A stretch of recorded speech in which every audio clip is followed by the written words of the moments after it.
Order, please.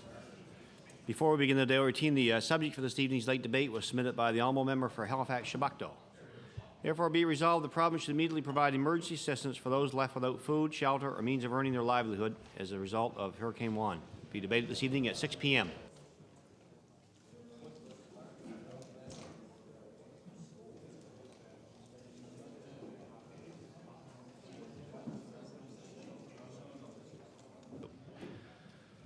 Begin the daily routine presenting reading petitions. Order, please. The honourable member for Halifax-Clayton Park on introduction. Thank you very much, Mr. Speaker. I wish to introduce a group of students that are joining us today in the gallery, and I'd like to draw your attention and the members of the House attention to the gallery. We have grade 9 students from Clayton Park Junior High in the riding of Halifax-Clayton Park. They're accompanied today by the Vice Principal, Jamie Moore, and Joe Murphy, their teacher, and also 2 parents, Mr. Nodine and Mrs. Defrahan. And I wonder if the students would rise and receive the recognition of the House. Sure. Thank you.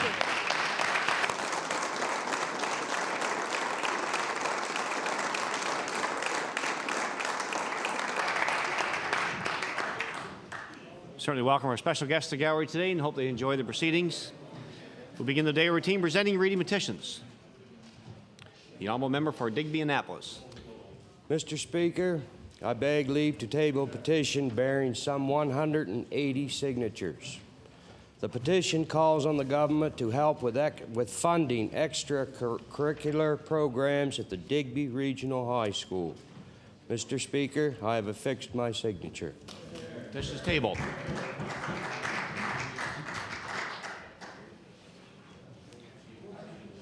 Presenting reports of committees. Tabling reports, regulations, and other papers. Statements by ministers. Government notice of motion. The Honourable Minister of Economic Development. Thank you very much, Mr. Speaker. And Mr. Speaker, I hereby give notice that on a future day, I shall move the adoption of the following resolution. Whereas the 26 radio stations that make up maritime broadcasting systems hosted a telethon this weekend to raise funds to aid for the restoration of Halifax's public gardens so badly devastated at the hands of Hurricane Juan. And whereas thanks to the volunteers from across the Maritimes and the generosity of thousands of Canadians, the telethon raised more than $1 million. And whereas Nova Scotia will have a further opportunity to help their friends and neighbours, communities and organizations directly affected by the storm with the recent establishment of the Nova Scotia Hurricane Juan Recovery Fund, therefore be it resolved that members of this House congratulate the management and staff of Maritime Broadcasting as well as many volunteers who made this weekend's telethon such a success by their generously contributing their time and talents to the worthy cause of restoring the public gardens. And Mr. Speaker, I respectfully request waiver of notice. Request for waivers, is it agreed? All those in favour say aye. Contrary-minded, nay. Motion is carried. The Honourable Minister of Tourism and Culture. Mr. Speaker, I hereby give notice that on a future day I shall move the adoption of the following resolution. Whereas Michael John Arden of Seabright passed away suddenly during the weekend. Whereas Mr. Arden was a well-respected businessman and a champion of music, arts and culture in Nova Scotia. Whereas Mr. Arden spent 17 years in the Nova Scotia government and earlier this year was named a member of the Nova Scotia Arts and Culture Partnership Council. Therefore, be it resolved that all members of this House extends its sympathy to Mr. Arden's family and its gratitude to Mr. Arden for helping to make Nova Scotia a better place in which to live. Mr. Speaker, I request waiver of notice and passage without debate. Request for waivers, is it agreed? All those in favour say aye. Contrary-minded, nay. Motion is carried. The Honourable Minister of Health. Mr. Speaker, I hereby give notice that on a future day I shall move the adoption of the following resolution. Whereas close partnerships between numerous organizations are essential to our health system in the best of times, but in a crisis they become vital to ensure the health and safety of Nova Scotians. And whereas in the aftermath of Hurricane Juan, over 200 patients and numerous staff of Capital Health benefited from the responsiveness, cooperation, and caring of surrounding district health authorities and organizations such as the IWK Health Care Centre, Northwood Care, CFB Stadacona, and Shanix Healthcare. And whereas these organizations not only provided space for relocated patients, but gave comfort to families and in one case even opened their doors to provide hot showers for Capital Health staff. Therefore, be it resolved that all members of the House recognize the many people and organizations within and around the Capital Health District for their contribution to health care in Nova Scotia during a very challenging time. Mr. Speaker, I request waiver of notice and passage without debate. Request for waivers that agreed. All those in favor say aye. Contrary-minded, nay. Motion is carried. The Honourable Minister of Agriculture and Fisheries. Thank you, Mr. Speaker. I'll be reading the resolution in French with the translation to follow. Monsieur le Président, à une date ultérieure, j'ai l'intention de proposer l'adoption de la résolution suivante. Attendu que l'année 2004 marque le 400e anniversaire du premier établissement européen permanent en Amérique du Nord, de la fondation de l'Acadie, et attendu que les activités communautaires dans l'ensemble de la Nouvelle-Écosse joueront un rôle important dans les célébrations de cet anniversaire et sans doute sera complémentaire aux activités du Congrès mondial acadien, et attendu que le gouvernement de la Nouvelle-Écosse fournit 50 000 $ pour aider les organisations locales, voulons marquer cet anniversaire avec des festivals et des événements. Qu'il soit résolu que tous les membres de cette Chambre encouragent leur communauté à tirer profit des argents disponibles pour célébrer une partie importante de notre patrimoine et leur souhaitons beaucoup de succès avec leurs événements. Monsieur le Président, je demande l'adoption de cette résolution sans préavis et sans débat. Mr. Speaker, hereby give notice that on a future day shall move the adoption of the following resolution. Whereas 2004 marks the 400th anniversary of the permanent European settlement in North America and the founding of Acadie.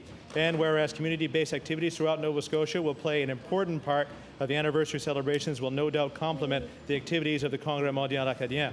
And whereas the government of Nova Scotia is providing $50,000 to help local organizations mark this anniversary with festivals and events. Therefore, be it resolved that all members of this House encourage their communities to take advantage of this available funding to celebrate an important part of our heritage and wish them much success in their activities. Mr. Speaker, I request waiver of motion. For waivers that agreed. All those in favor say aye. Contrary-minded, nay. Motion is carried. The Honourable Minister of Environment and Labour.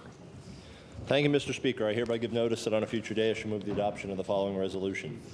Whereas Halifax-based EDM Environmental Design and Management Limited has teamed up with 4 other companies competing to create the Olympic Forest Park and Olympic Green for the 2008 Olympic Games in Beijing, and the team has been named one of the top 8 finalists in this international competition.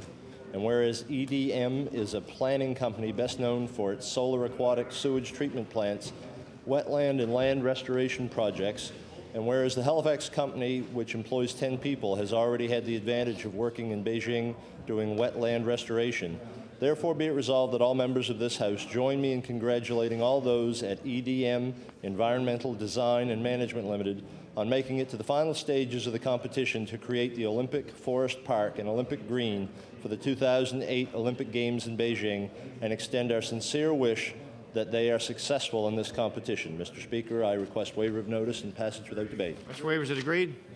All those in favor say aye. Contrary-minded, nay. Motion is carried. The Honourable Minister responsible for the Emergency Measures Organization.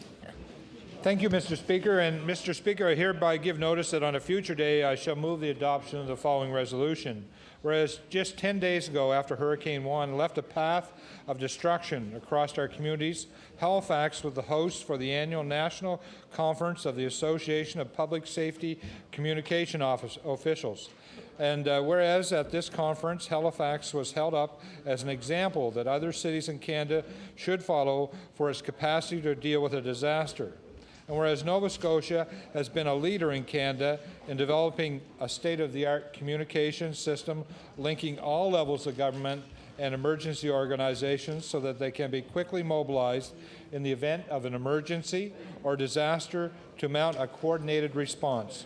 Therefore, be it resolved that members of this House recognize the incredible joint efforts of this province's emergency measure organizations, those working at all levels of government, and all the other 400 agencies that have made Nova Scotia a leader in emergency preparedness. And, Mr. Speaker, I respectfully request waiver of notice. Mr. Waivers that agreed. All those in favor say aye. Contrary-minded, nay. Motion is carried. Introduction of bills. The Honourable Member for Glace Bay. Thank you, Mr. Speaker. Mr. Speaker, I beg leave to table a bill entitled An Act to Amend Chapter 6 of the Acts of 2000, the Health Authorities Act.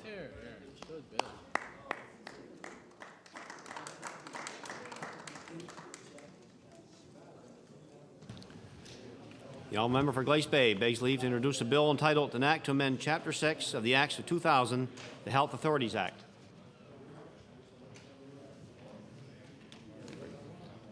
Bill 18, entitled An Act to Amend Chapter 6 of the Acts of 2000, the Health Authorities Act. Order this bill be read a second time at a future date.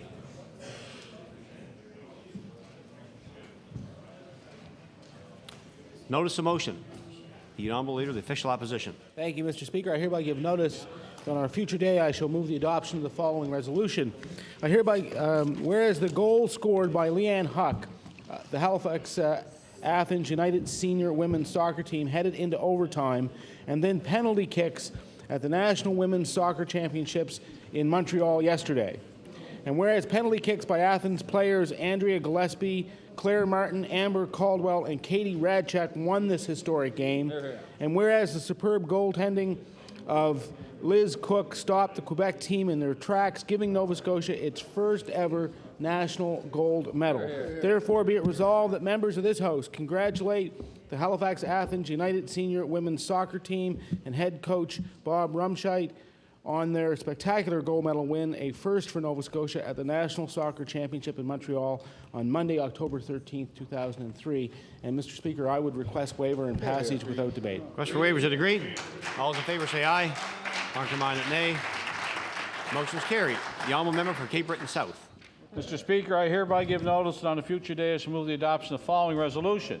Whereas Condé Nast Traveler magazine named Cape Breton the #2 North American island to visit, and whereas our island was recognized at the magazine's annual Reader's Choice Awards in New York and puts Cape Breton on the map as a world-class vacation destination for North Americans, and whereas the criteria for the awards consisted of ambience, friendliness, culture, sites, restaurants, lodging, and shopping, therefore be it resolved that all members recognize Cape Breton as the #2 island in North America to visit as indicated in the Condé Nast Traveler magazine. I would ask for waiver, Mr. Speaker. Waiver is agreed. All those in favour say aye. Contraminded nay. Motion is carried.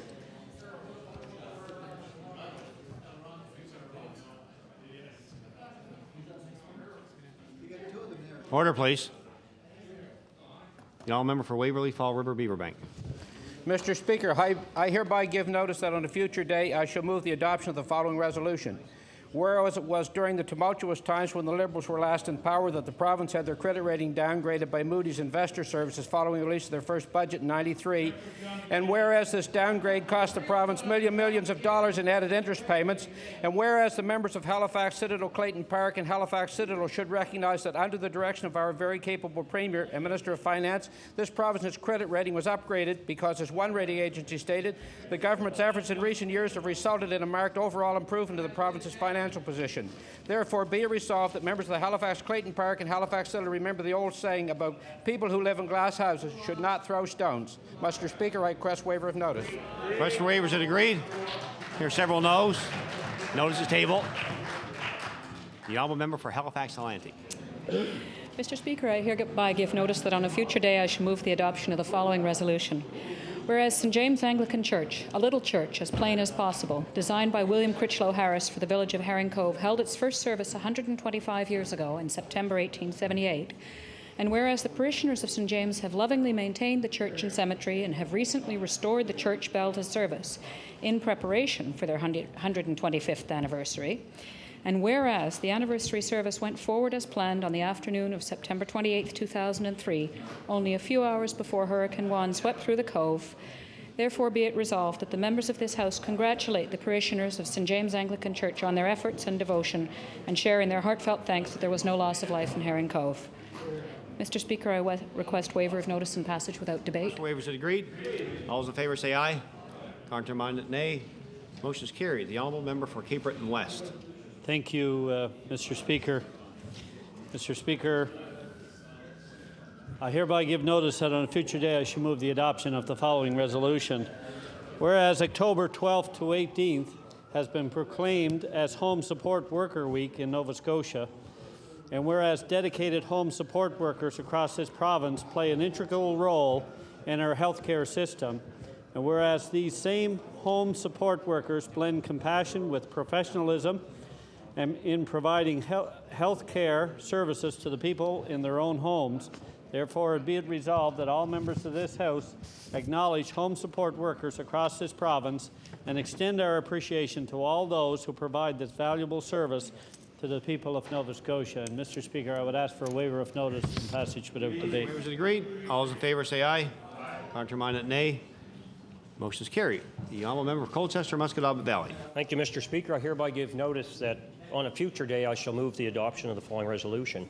Whereas Lower Truro resident Jack Johnson was one of 4 Canadians recently recognized as having made a lifetime of outstanding contribution to this nation's agriculture industry, and whereas Jack was in Ottawa and received the highest honour presented by the Agriculture Institute of Canada, and whereas Jack's lifelong involvement in agriculture, including growing up on a farm in Onslow, where he became a 4-H leader, and later he became director of the Soils and Crops branch of the Nova Scotia Department of Agriculture and Marketing, where programs were introduced that led to many improvements on farms across Nova Scotia, while also spending some time as chairman of the Nova Scotia Dairy Commission. Therefore, be it resolved that MLAs in this House of Assembly commend Jack Johnson from Lower Truro in the beautiful Colchester Musquodoboit Valley for receiving a national award of such magnitude, and wish him every future success. Mr. Speaker, I request waiver. Waivers are agreed. All those in favour say aye. Contrary-minded, nay. Motion is carried. The honourable member for Pictou West. Thank you, Mr. Speaker. I hereby give notice on a future day I shall move the adoption of the following resolution. Whereas CKEC Radio AM 1320 has successfully served northeastern Nova Scotia and beyond for 50 years, and whereas CKEC celebrate their golden anniversary on Friday, October the 10th, with a gala dinner and broadcast from Glasgow Square, New Glasgow, with community friends, business people, and staff past and present. And whereas Pictonians have fond memories of growing up with CKEC Radio, and hundreds of people dropped into their live broadcast celebration on Friday, therefore be it resolved that the members of this Nova Scotia Legislature congratulate owner Doug Freeman and all the staff at CKEC for 50 great years and wish them continued success for the next 50. And Mr. Speaker, I request waiver and passage without debate. Request for waivers is agreed. All those in favour say aye. Contrary-minded, nay. Motion is carried. The honourable member for Kings West. Mr. Speaker, I hereby give notice that on a future day I shall move the adoption of the following resolution. Whereas James Graves finished at the 2003 points champion in Scotia Speed World Sportsman Division. Please. The honourable member for Kings West has the floor. 14 years and drives a modified 2000 Grand Prix in the sportsman class, one level removed from pro stock level. And whereas he credits his racing success largely to the efforts of his strong team, the Valley Racing Boys, therefore be it resolved that all members of this House congratulate James Graves, the Valley Racing Boys, for finishing first in the Scotia Speed World Sportsman Division. Mr. Speaker, I ask for waiver, notice, and passage without debate. Request for waivers is agreed. All those in favour say aye. Contrary-minded, nay. Motion is carried. The honourable member for Kings North. Mr. Speaker, I hereby give notice that on a future day I shall move the adoption of the following resolution. Whereas the beach and marina project in Kingsport is an excellent example of how a community can mobilize to bring about positive development in their area. And whereas the Kingsport Community Association worked with branches of the provincial and federal governments to gain financial support for the project, as well as donating hours of volunteer labour to make the project feasible. And whereas a boat launch ramp has been built, a floating dock established, and a boardwalk with an access ramp has been built to the beach below. Therefore, be it resolved that the members of this House recognize the efforts of the Kingsport Community Association and its many volunteers that have made the first phase of the Kingsport Beach and Marina project possible, and recognize the incredible community spirit of the people of Kingsport. I request waiver. Request for waivers is agreed. All those in favour say aye. Contrary-minded, nay. Motion is carried. The honourable member for Timberlea Prospect. Thank you, Mr. Speaker. I hereby give notice that on a future day I shall move the adoption of the following resolution. Whereas Craig Sloan-White of Brookside is an outstanding track and field athlete, whereas Craig recently finished 6th with 6,746 points in the decathlon at the Canadian National Track and Field Championship in Victoria, British Columbia. Whereas Craig's accomplishments are the results of his dedication and hard work, therefore be it resolved that the Nova Scotia Legislature congratulate Craig Sloan-White with best wishes of good luck in his future endeavours. I ask for waiver and passage without debate, Mr. Speaker. Request for waivers is agreed. All those in favour say aye. Contrary-minded, nay. Motion is carried. The honourable member for Glace Bay. Mr. Speaker, I hereby give notice that on a future day I shall move the adoption of the following resolution. Whereas Cape Breton native Rob McNamara will be attending the Hockey Heritage Classic weekend in Edmonton. Whereas the game between the Montreal Canadiens and the Edmonton Oilers will be held on November 22nd and will mark the first outdoor NHL game and the 86th anniversary of the first NHL game ever played. And whereas 3 other Capers living in Fort St. John will join Rob on the trip, Troy Baldwin of Glace Bay, Glenn Walker of Dominion, and Gillis MacDonald also of Dominion. Therefore, be it resolved that all members of this House congratulate Rob McNamara and the Capers from Fort St. John on being attendees at the NHL's first outdoor game held next month in Edmonton. Mr. Speaker, I ask for waiver of notice and passage without debate. Question for waivers. Is it agreed? All those in favor say aye. Counterminded, nay. Motion is carried. The Honourable Minister of Education. Mr. Speaker, I hereby give notice that on a future day I shall move the adoption of the following resolution. Whereas Emmons McKay became a member of an elite club of harness race drivers when he won his 2000th race at the Truro Raceway on August 2, 2003. Whereas Emmons McKay had his landmark 2000th win during Atlantic Grand Circuit Week when he drove his own horse, Magic Aurora, to victory in Race 8. And whereas during his career, which spans 6 decades, Emmons has won most of the major races in the Maritime Circuit, including the Ruffin Burial Memorial and the Provincial Cup. And therefore, be it resolved that all members of this House congratulate Emmons McKay on his 2000th win and wish him continued success in his harness racing career as he goes for his 3,000th victory. And Mr. Speaker, I request waiver of notice and passage without debate. Is it agreed? All those in favor say aye. Counterminded, nay. Motion is carried. The Honourable Member for Cape Breton Nova. Thank you, Mr. Speaker. I hereby give notice that on a future day I shall move the adoption of the following resolution. Whereas the 587 Whitney Pier Air Cadet Squadron received its official charter from the Air Cadet League on March 11, 1954, and continues to flourish today. And whereas the Whitney Pier Squadron has been involved in many worthwhile community projects, including such high-profile events as the Gathering of the Clans and the Festival of Visual Arts. And whereas, with the guidance of officers and staff from the local community, cadets from 587 Squadron have gone on to fill substantial roles in their communities. Therefore, be it resolved that this legislature congratulate the 587 Whitney Pier Air Cadet Squadron and the commanding officer, Alan Burke, on the 50 successful years of operation in the Whitney Pier community. Mr. Speaker, I request waiver of notice and passage without debate. Waivers are agreed. All those in favor say aye. Counterminded, nay. Motion is carried. The Honourable Member for Richmond. Thank you, Mr. Speaker. Mr. Speaker, I hereby give notice on a future day I shall move the adoption of the following resolution. Whereas the 7th annual 2003 Celtic Colours International Festival began last Friday, it will come to a close on Saturday, October 18th. Whereas Celtic Colours showcases some of the finest Celtic musicians, singers, dancers, storytellers, and culture bearers from around the island and around the world. And whereas over 300 artists from all over the Celtic world, including Scotland, Ireland, the United States, Brittany, and Canada, perform at over 30 venues around the island. Therefore, be it resolved that all members of this House wish the organisers, performers, and visitors all the best during this year's 2003 Celtic Colours International Festival. The Speaker asks for waiver of notice and passage without debate. Question for waivers. Is it agreed? All those in favour say aye. Counterminded, nay. Motion is carried. The Honourable Minister of Natural Resources. Thank you, Mr. Speaker. Mr. Speaker, I hereby give notice on a future day I shall move the adoption of the following resolution. Whereas the Women's Auxiliary of the Yarmouth Regional Hospital's 43rd Hullabaloo was another outstanding success, and whereas this year's event attracted almost 2,000 people and is expected to raise $65,000 by the time all money is collected, and whereas the money raised from this year's Hullabaloo will go towards the purchase of equipment for the diabetic lab at the Yarmouth Regional Hospital, therefore it be resolved that all members of this House join me in expressing our appreciation to the many dedicated volunteers who make the Women's Auxiliary of the Yarmouth Regional Hospital's Hullabaloo such a success every year. And Mr. Speaker, I request waiver. Question for waivers. Is it agreed? All those in favour say aye. Counterminded, nay. Motion is carried. The Honourable Member for Halifax Atlantic.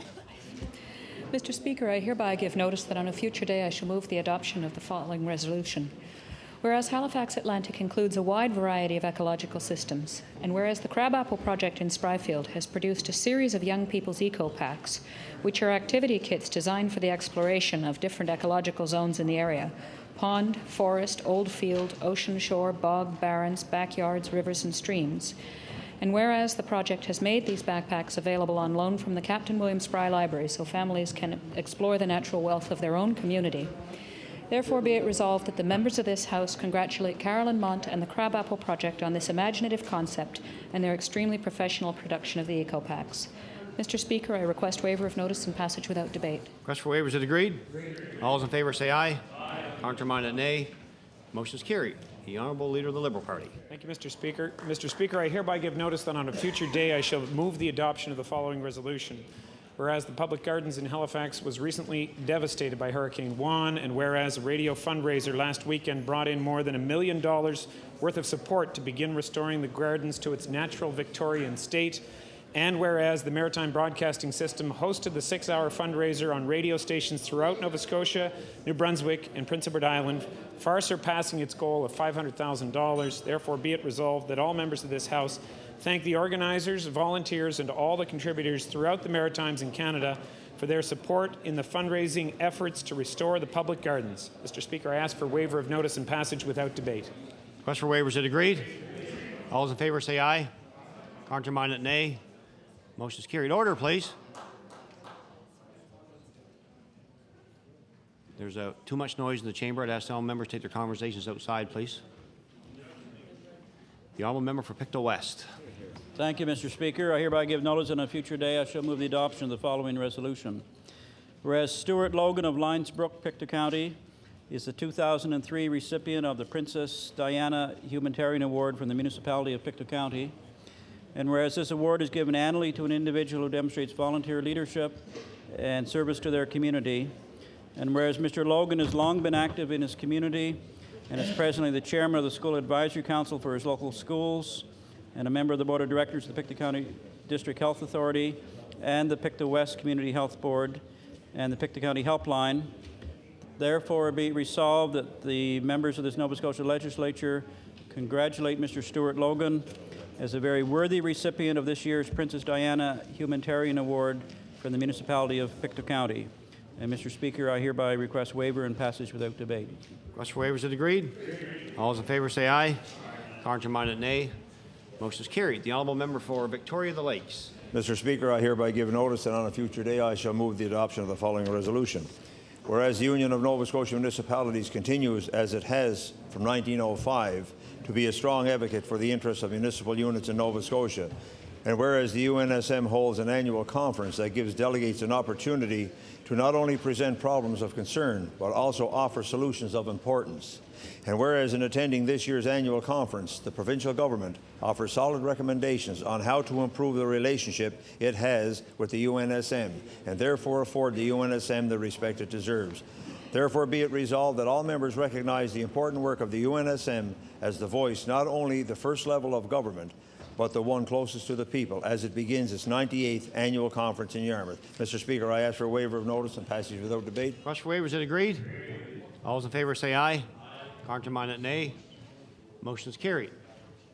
The Honourable Member for Timberlea Prospect. Thank you, Mr. Speaker. I hereby give notice that on a future day I shall move the adoption of the following resolution. Whereas the unveiling of the rock depicting the Iroquois creation myth took place at the home of Gary Hackett and Susan Norris in Lewis Lake on Saturday, September 27th, whereas this masterpiece is the result of 2 years of hard work by Adrian Franciscuti, and whereas the neighbors and the community celebrated this achievement on that evening, therefore be it resolved that the Nova Scotia Legislature congratulate Adrian Franciscuti and thank Susan Norris and Gary Hackett for the celebration of this work. I ask for waiver and passage without debate, Mr. Speaker. Request for waivers is agreed. All those in favour say aye. Counter-minded, nay. Motion is carried. The Honourable Member for Annapolis. Thank you, Mr. Speaker. I hereby give notice that on a future day I shall move the adoption of the following resolution. Whereas the Halifax Athens United women's soccer team won Nova Scotia's first Canadian Senior Women's Soccer Championship held in Quebec City, and whereas the Halifax Athens United won against Quebec's FC Selects Rive Sud 4-1 in penalty kicks, and whereas Nova Scotia women's teams have won 5 silver medals at the National Senior Soccer Championships in the last decade, therefore be it resolved that all members of this House congratulate the coaches and players of Halifax Athens United on winning Nova Scotia's first Canadian Women's Soccer Championship. Mr. Speaker, I ask for waiver of notice and passage without debate. Question waivers is agreed. All those in favour say aye. Counter-minded, nay. Motion is carried.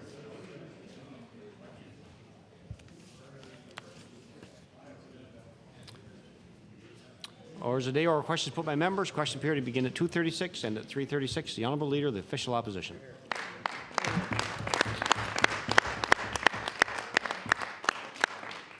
Mr. Speaker, this weekend, Soldiers Memorial Hospital in Middleton closed its emergency room for 24 hours due to lack of doctors. This facility now joins the closed emergency room club with hospitals in communities such as Digby, Glace Bay, Spring Hill, and Shelburne. In 2002, Valley doctors said they would not stay and tolerate underfunding, and the Middleton area has lost at least 3 family physicians since then. So my question, Mr. Speaker, for the Minister of Health is, up until now, Middleton did not have a problem with physician coverage. How could the government allow the situation to deteriorate to this point? Good question. The Honourable Minister of Health. Thank you, Mr. Speaker, and I thank the member for the opportunity to address this subject. Certainly, the issue of recruitment is a challenge, and it's a challenge that we face on a continuing basis throughout every year, and we are working very hard to address that. We work with the DHA, and Mr. Speaker, we're continuing to work with them to address this situation. The Honourable Leader of the Official Opposition on your first supplementary. Well, Mr. Speaker, the minister misunderstands. It's not about recruitment. This is about retention. These are doctors that are leaving. That's right. On September 5th, Valley Regional Hospital diverted patients away from that facility for 15 hours due to the lack of inpatient beds and overcrowding in the emergency department. Shame. This facility has been plagued with overcrowding, canceled surgeries, and the inability to recruit necessary frontline workers. Valley residents were promised issues of inequitable funding would be addressed. It appears, Mr. Speaker, that this is yet another broken Tory promise. So, Mr. Speaker, I'd like to ask the minister, how many more doctors have to leave the Valley before this government wakes up and realizes there's a problem? Good question. The Honourable Minister of Health. Thank you very much, Mr. Speaker. And the situation with respect to beds is a matter that is being addressed. We're working with the health authority, and part of that solution, of course, is to find long-term care beds, and we're working toward that, and we're confident that we will be able to alleviate that shortage to which the honourable member referred in the very near future. The Honourable Leader of the Official Opposition on your final supplementary. Thank you, Mr. Speaker. Mr. Speaker, the Liberals slashed beds and closed facilities right across the Valley, and the Tories stepped in to allow this district to wither under chronic underfunding. Shame. Berwick has no emergency room. Annapolis has barely hung on to 5 beds in its ER, and now Middleton is resorting to temporary closures. I want to ask the minister through you, Mr. Speaker, the patients have to go somewhere. So where are they to go the next time the Valley Regional turns them away because it's full? Good question. The Honourable Minister of Health. Mr. Speaker, as I indicated to the honourable member, we are addressing the problem with respect to the shortage of beds at the Valley Regional Hospital, and when that is addressed, and it's in the process of being addressed, then of course the problem to which he refers will be alleviated. The Honourable Leader of the Liberal Party. Thank you, Mr. Speaker. My question is for the Minister of Finance. 5.5 months are left in this fiscal year, Mr. Speaker, and deep cuts are anticipated, perhaps for seniors, for students, and for patients in this province. Other provinces showed the foresight, the leadership, the good management over a 12-month period to budget wisely. For example, on April 10th, 2003, the minister responsible for finance in Prince Edward Island presented a budget in which she stated, "We have built in a contingency into the federal transfers for the likely impact of the population revisions that are anticipated later in 2003 as a result of the 2001 census. These contingencies amount to $17.5 million. That was given, Mr. Speaker, back on April 10th, 2003, just 1 week after the budget was tabled in Nova Scotia. My question for the minister is the following. Could the minister inform this House why his government was not able to make the same kind of contingency adjustments in his budget so that we would be prepared for the equalization shortfall? The Honourable Minister of Finance. Thank you very much, Mr. Speaker. And to the honourable member, I will remind him again that the numbers that we have been given by the federal government are not final yet. The impact of what that's going to be is not final yet. And indeed, if he had been listening to the federal minister on Friday, he would have heard the federal minister say that we have to work our way through this problem. The Honourable Leader of the Liberal Party in your first supplementary. Mr. Speaker, before the budget was tabled last spring, the minister must have known or should have known that the census numbers would result in an equalization reduction. Today, despite his answer, he should also have some idea as to how much it would cost. For example, the government of Saskatchewan issued their quarterly report on July 30th, where it was stated, as a result of expected census adjustments, equalization payments are forecast to decline by $75 million. Now, if the government of Saskatchewan had enough information on July 30th of this year, then surely this minister had some indication there would be a shortfall. My question for the minister, Mr. Minister, when did your government know about the census adjustments in revenues? Hear, hear. The Honourable Minister of Finance. Thank you very much, Mr. Speaker. And I'll refer again to the opportunity we had to meet with that honourable member and the Leader of the Opposition in early September.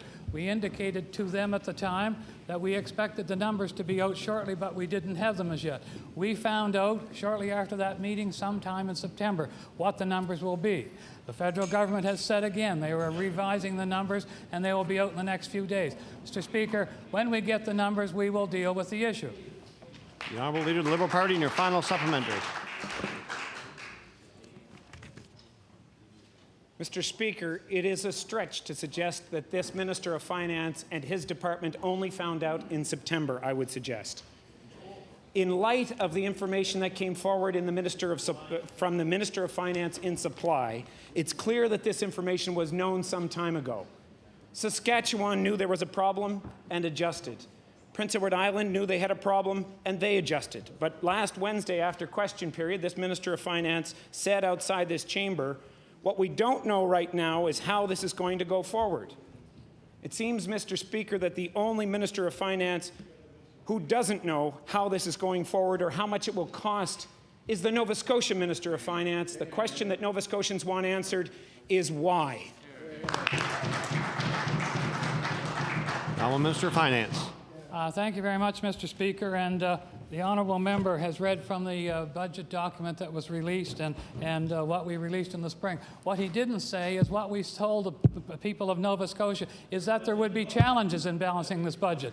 We didn't know a hurricane was coming. We didn't know there was other things coming along. Those things that we have to deal with, Mr. Speaker, we as a government will deal with. The Honourable Leader of the Official Opposition. Thank you, Mr. Speaker. My question is for the Premier. In 2002, this government identified $55 million in seniors' assets to pay for nursing home care. Mr. Speaker, as you know, this is health care that would be covered in any other setting at no charge. In spite of the evident hardship this caused many seniors, the Premier in the last budget debate said we couldn't afford to end this draconian practice that was started by the Liberals. My question for the Premier is this: why did his party choose $155 pre-election checks instead of ending these financial assessments sooner? Good question. The Honourable Premier. Thank you very much, Mr. Speaker. And the success that we've had over the last 4 years has been derived by a balanced approach of balancing ways in which we can increase revenues and using those increased revenues to provide the services to which the member made reference.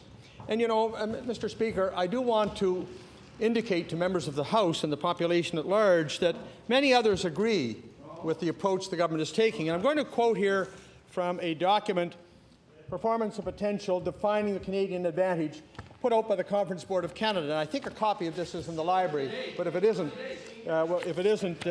then we'll make this copy available. It says here, in an integrated economy such as ours, North American taxation levels matter in the choice of investment site. increasing overall taxation levels is adversely affecting the medium and long-term potential rates of economic growth. What we have to do, Mr. Speaker, and I think where the fundamental difference is between our parties is we believe in investing in growth to provide the revenues that we all want for services. Order, please. The Honourable Leader of the Official Opposition on your first supplementary. Mr. Speaker, no amount of justification will allow this government to justify the gouging, the stripping of seniors of their assets in order to pay for health care. Mr. Speaker, I want to table this document obtained by my office through Freedom of Information. It shows that as of July, this government has identified nearly $60 million in seniors' life savings to pay for health care.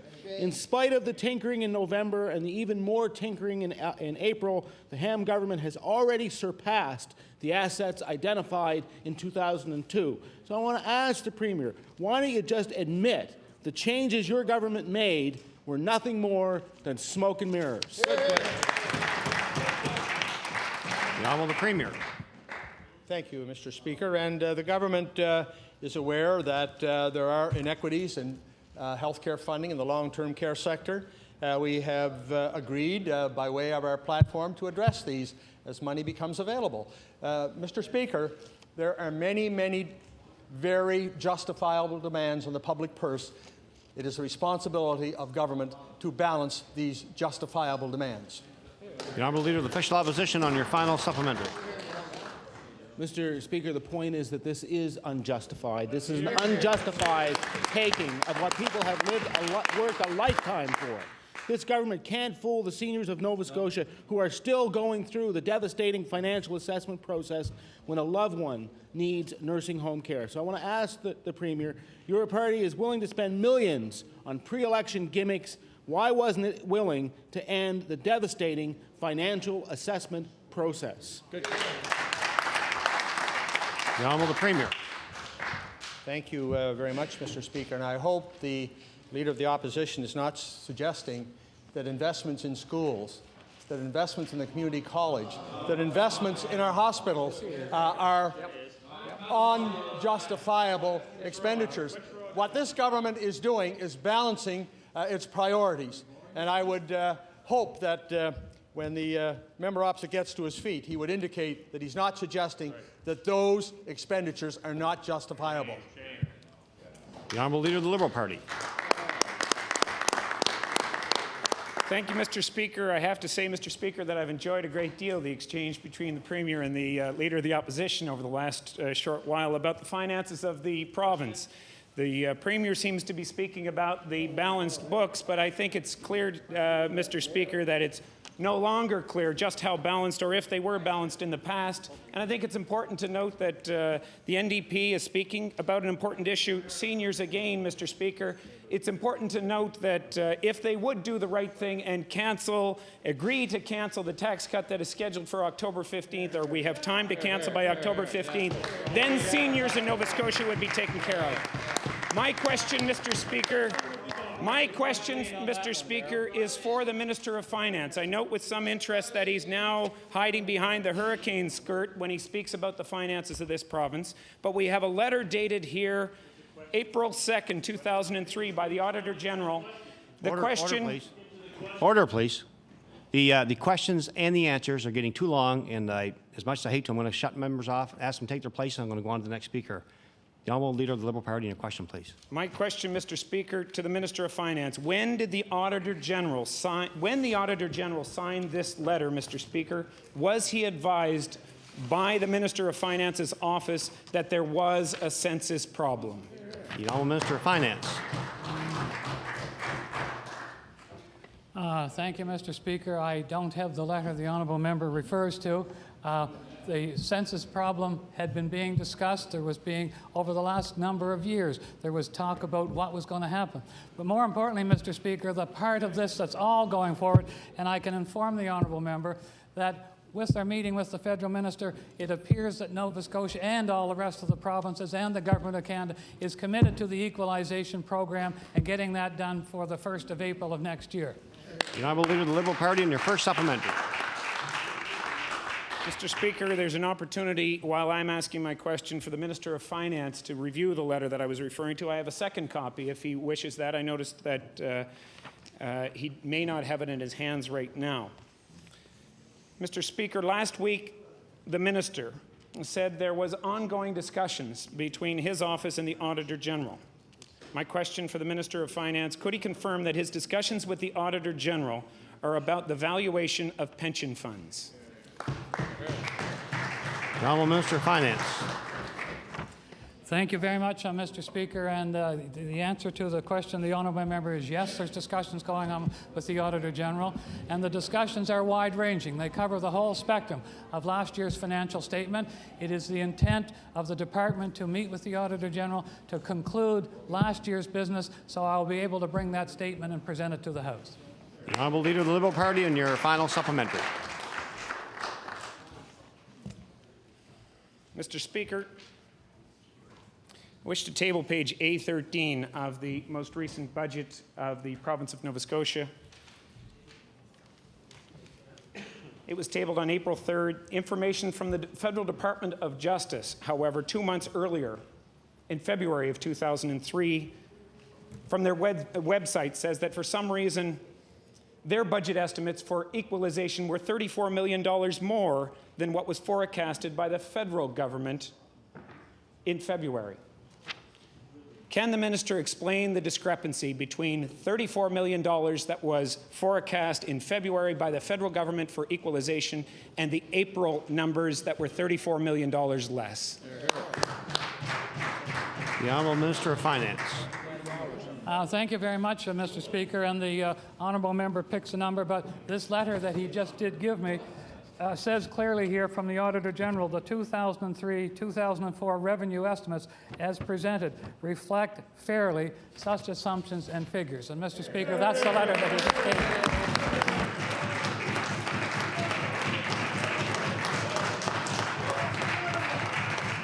gave. Order, please. The Honourable Member for Halifax Needham. Thank you very much, Mr. Speaker.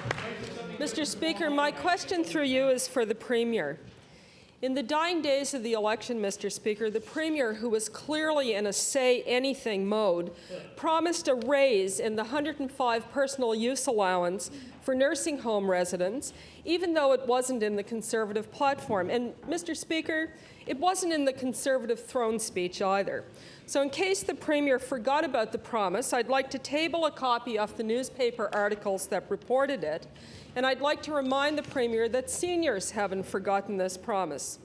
Mr. Speaker, my question for the Premier is quite simple. When are the personal use allowances going to increase for nursing home residents, and by how much are they going to increase?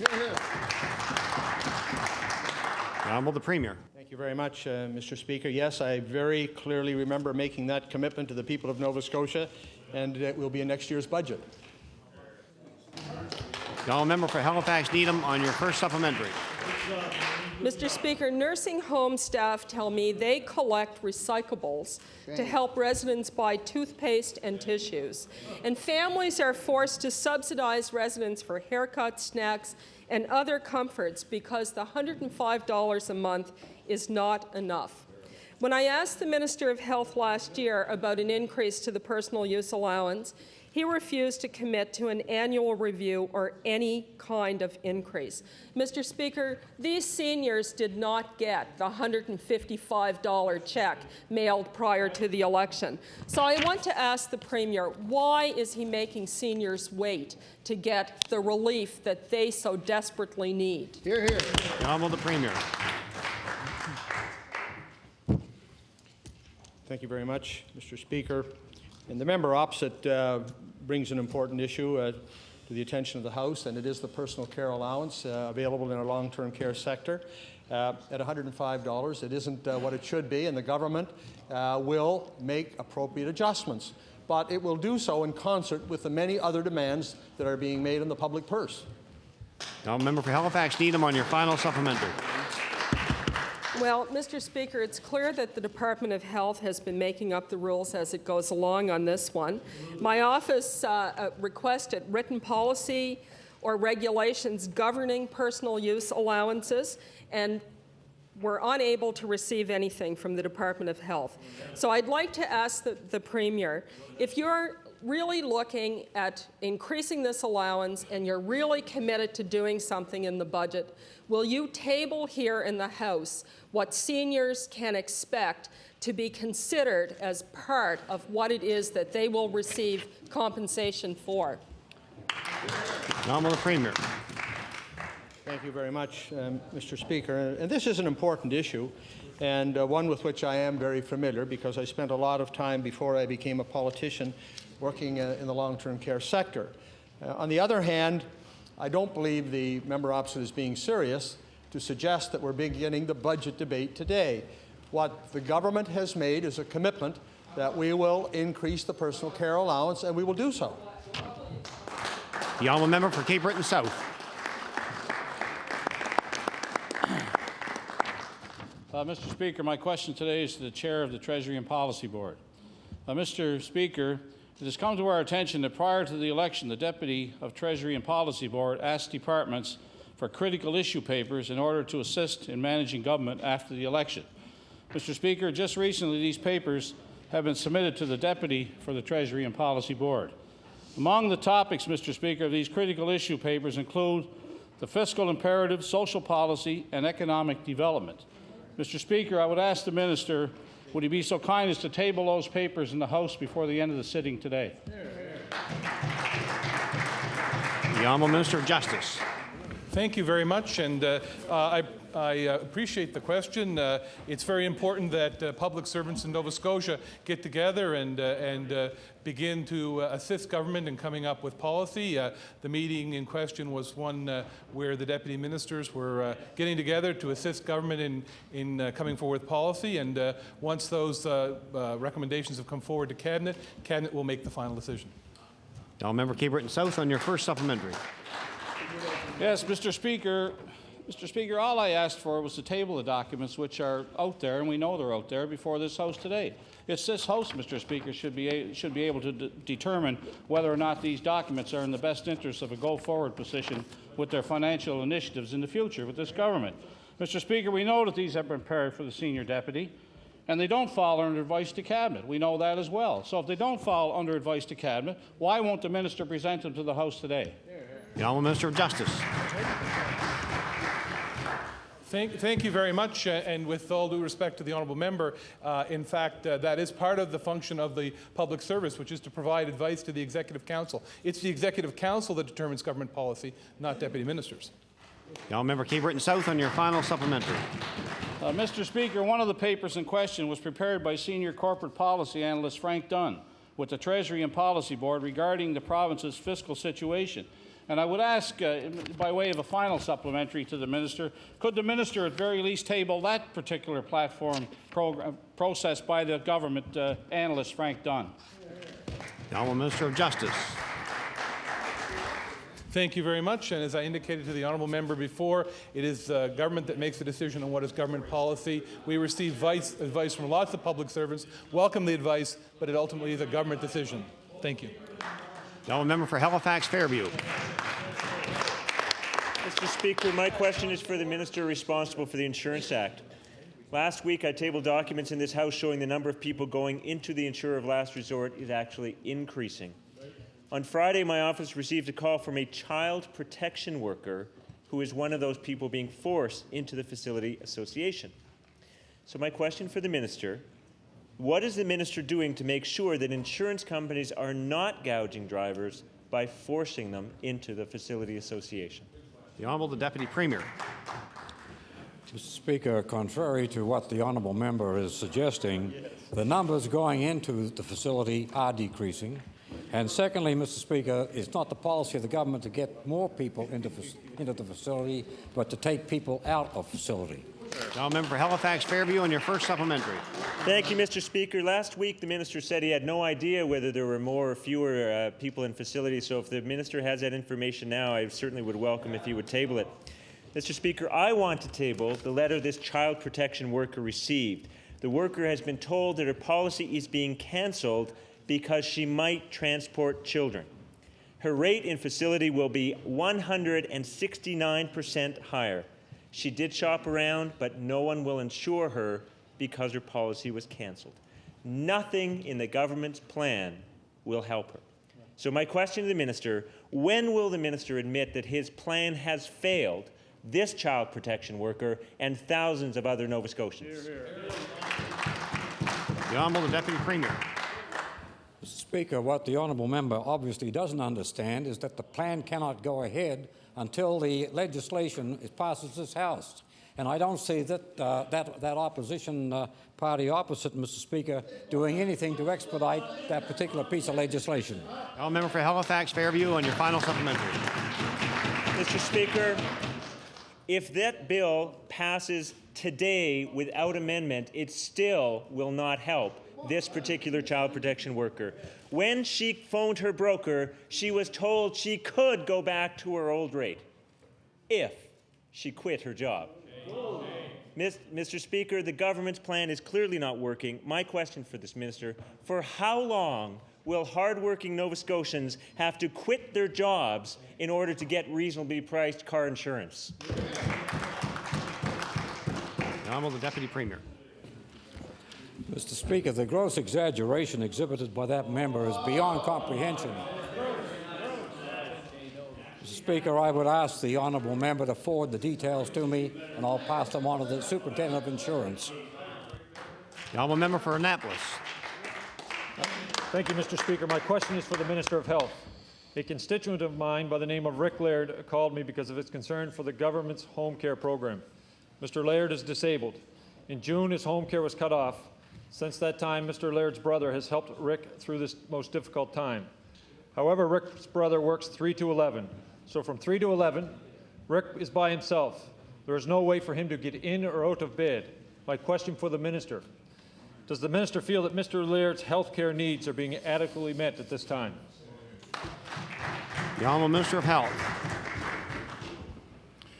Thank you very much, Mr. Speaker. And as the honourable member might understand, it's very difficult for me to get involved and comment upon individual cases in the House. And certainly if the honourable member provides the details of that particular situation at this time, we would be happy to follow up with it. The honourable member for Annapolis on your first supplementary. Thank you, Mr. Speaker. Rick is now back in the hospital for the second time in 2 weeks. Where is the dignity and quality of life for Mr. Laird, who is, by the way, only 46 years old, when the only long-term option being provided by the government is a nursing home? There is a solution to implementation of a province-wide self-managed attendance service program. Incidentally, it is what this government promised in their last mandate and failed to deliver. Why won't the minister invest in self-managed care, a program that will reduce the use of hospital beds, long-term care beds, and the overall attendance service cost? The Honourable Minister of Health. Thank you, Mr. Speaker. I welcome the opportunity to comment on the subject matter brought forward by the honourable member.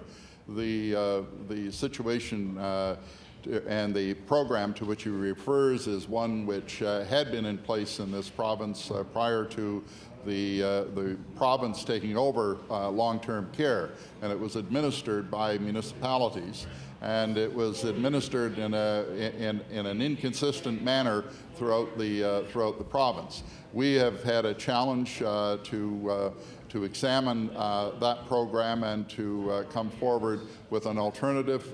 It is, however, under consideration by the department at this time, but I can't give the honourable member a date as to when there would be any implementation. The honourable member for Annapolis on your final supplementary. Thank you, Mr. Speaker. We are not asking the government for more money. We are asking them to spend the money more efficiently. According to the Health Department, this program will cost between $5 and $6 million. To put this in perspective, Mr. Speaker, the $6 million program is $138 million cheaper than the tax scheme that this government is intent on implementing in January. My question is, why is next year's $147 million tax scheme more important than a program that would see a reduction in the use of hospital beds, long-term care beds, and an overall cost saving to the healthcare system of Nova Scotia? The Honourable Minister of Health. Mr. Speaker, a program implemented without appropriate appropriate guidelines and application procedures in place is not necessarily an efficient use of money. And I can tell the honourable member that with the growth in the economy that will be sparked by the tax reduction, we will in fact generate sufficient funds to be able to address this program and other programs in the future. The honourable member for Halifax Needham. Thank you. Thank you. Mr. Speaker, my question through you is to the Minister of Health. Mr. Speaker, the parents of children with autism cannot get the services they need in this province. Parents can wait for up to a year just for an assessment. We also learned that the treatment children receive is very limited, and we know that children with autism require intense treatment between the ages of 2 and 6. As Tracy and Gerald Avery have discovered, it can make all the difference. So, Mr. Speaker, my question for the Minister of Health is, what is your department doing to address the treatment shortages for children with autism? Hear, hear. The Honourable Minister of Health. Thank you, Mr. Speaker, and I welcome the opportunity to address this subject. The autism and the program which we are implementing in this province is one which is we hope to expand. We have, in fact, added $2 million to the base for the treatment of this and the implementation of this program, and it is one which is being done through the joint efforts of the Department of Health, Department of Community Services, and the Department of Education. Now, member Halifax Needham on your first supplementary. Mr. Speaker, well, Mr. Speaker, last week we learned there's a hiring freeze at the IWK. And even though treatment for children in this province is already stretched to a maximum, it's been proven that intensive treatment can vastly improve the lives of children with autism. Yet the Nova Scotia government is the only government in Atlantic Canada without a plan to address this need. So, Mr. Speaker, when this government announced its budget cuts, it said it would protect frontline care. My question, Mr. Speaker, for the Minister of Health is, how do you plan to address the shortages in children's services if you can't hire additional staff? Hear, hear. Honourable Minister of Health. Well, Mr. Speaker, the honourable member should not confuse issues. The fact of the matter is that since 2000, we have been able to provide training for additional diagnostic centres across the province. We've provided interdepartmental training, as I referenced earlier, so that those involved have a clear and coordinated approach to the services. And, Mr. Speaker, we're implementing an early identification and intervention service, EIIS, that is accessible as close as possible to home for children with autism. And, Mr. Speaker, we are continuing to make progress in this service and in delivering this service. Now, member Halifax Needham on your final supplementary. Thank you very much, Mr. Speaker. Well, Mr. Speaker, can you imagine the frustration that parents in this province feel when they can get a diagnosis, but they can't get any treatment, Mr. Speaker? And that's the point. Intensive treatment programs are available in New Brunswick, Prince Edward Island, and Newfoundland. In Nova Scotia, there are waiting lists for more than a year just to get assessments, and then very limited resources for treatment. So, Mr. Speaker, I would again like to ask the Minister if he would tell us if he would commit to hiring the necessary staff to meet the treatment needs of children with autism in this province. Honourable Minister of Health. Mr. Speaker, what I can tell the honourable member is that we, in fact, in this province are developing our own delivery system with respect to the treatment of autism, and we're not doing so using a cookie cutter mode. We're doing a thorough analysis and assessment of what is required with respect to this, and the honourable member would know that there isn't any there isn't any single program out there or any single approach that is recognized internationally with respect to this treatment. We are doing the research that is needed relative to this subject, and we are making progress and will continue to make progress. Order, please. All member Sackville-Cobequid. Thank you, Mr. Speaker. Over the weekend, the Fire Marshal of Nova Scotia indicated that it may be time to change the National Building Code to include the battery-operated backup smoke detectors, and that he was going to address this later in the year at the federal level, which I'm happy to hear this. But this process takes months, Mr. Speaker, and as the tragedy experienced in HRM after Hurricane Juan shows us that this is an important issue. And I asked the Minister of Community Service, through you, sir, Mr. Speaker, he indicated in this House that through approval of a resolution that his department would explore this issue. What timeline can the Minister give us on the decision on battery backup in smoke detectors? Honourable Minister of Community Services. Thank you, Mr. Speaker. And Mr. Speaker, the Deputy and I discussed that last week. She's asked for costing from the Housing Services Division, and we await that information. Member for Sackville-Cobequid, and your first supplementary. Thank you, Mr. Speaker. Last week, the Minister of Community Services indicated provincial housing follows the National Building Code. The National Building Code is a minimal guideline, and there is nothing preventing this government from using standards higher than the National Code. The power is back on now, Mr. Speaker, but this just makes this issue even more urgent for the next time when the power goes out. I ask through you, Mr. Speaker, to the Minister of Community Service. The Fire Marshal is saying battery backup should be required in the building code. So what is stopping your department from ordering backup battery smoke detectors in public housing as soon as possible? Right on. Minister of Community Services.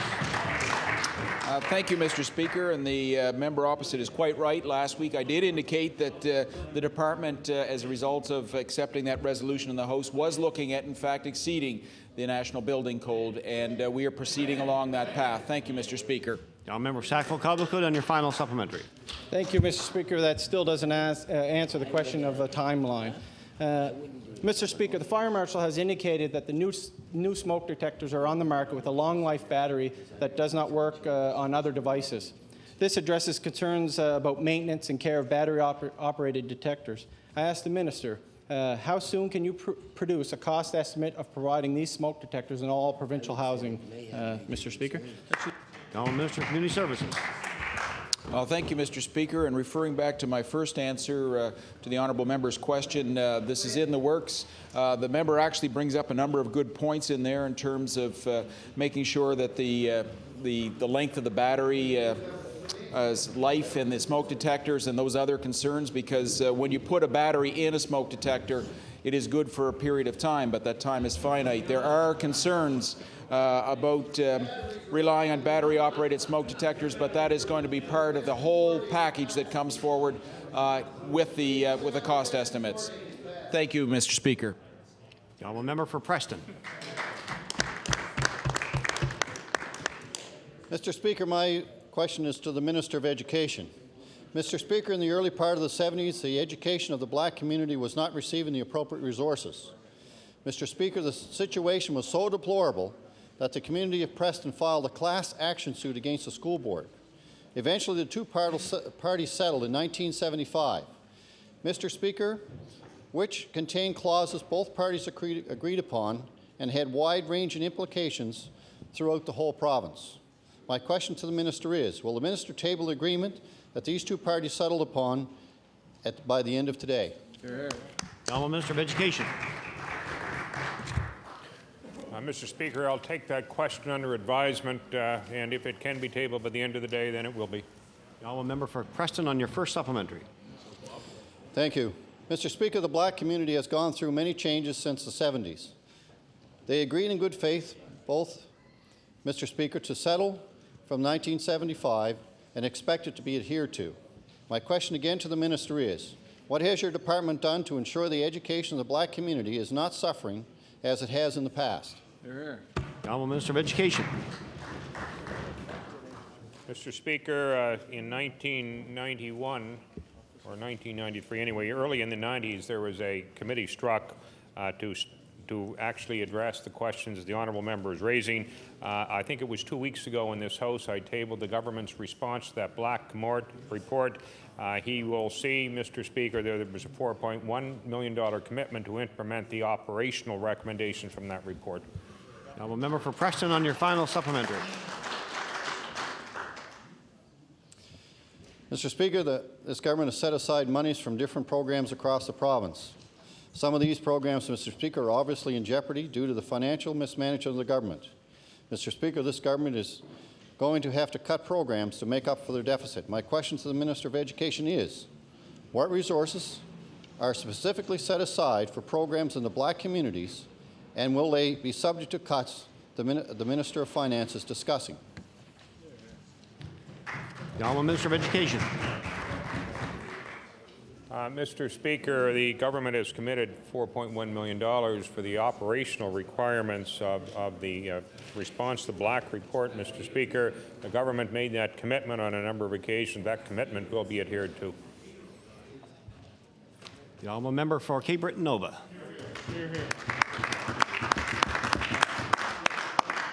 Thank you, Mr. Speaker. My question is for the Minister of Health. The Cape Breton Addiction Centre is undergoing some changes, which could be a major concern.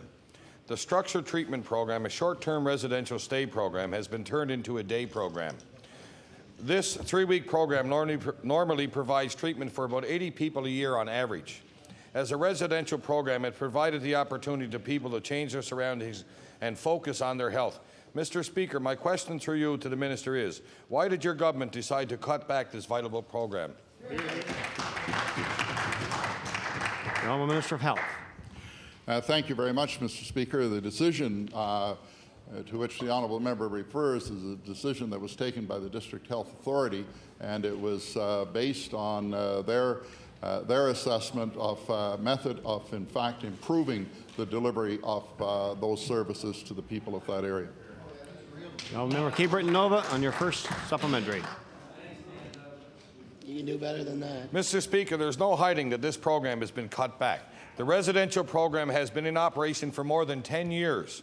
An intense 3 weeks gives people an opportunity to make real changes in their lives. Right. Now, I'm told that even the day program will not guarantee 3 weeks of treatment. My question to the Minister is, what will it take for your government to reinstate this residential program? The Honourable Minister of Health. Thank you very much, Mr. Speaker, and I can indicate to the honourable member that should the District Health Authority present evidence that would justify a change, then obviously, as part of their business plan, it was something we would look at.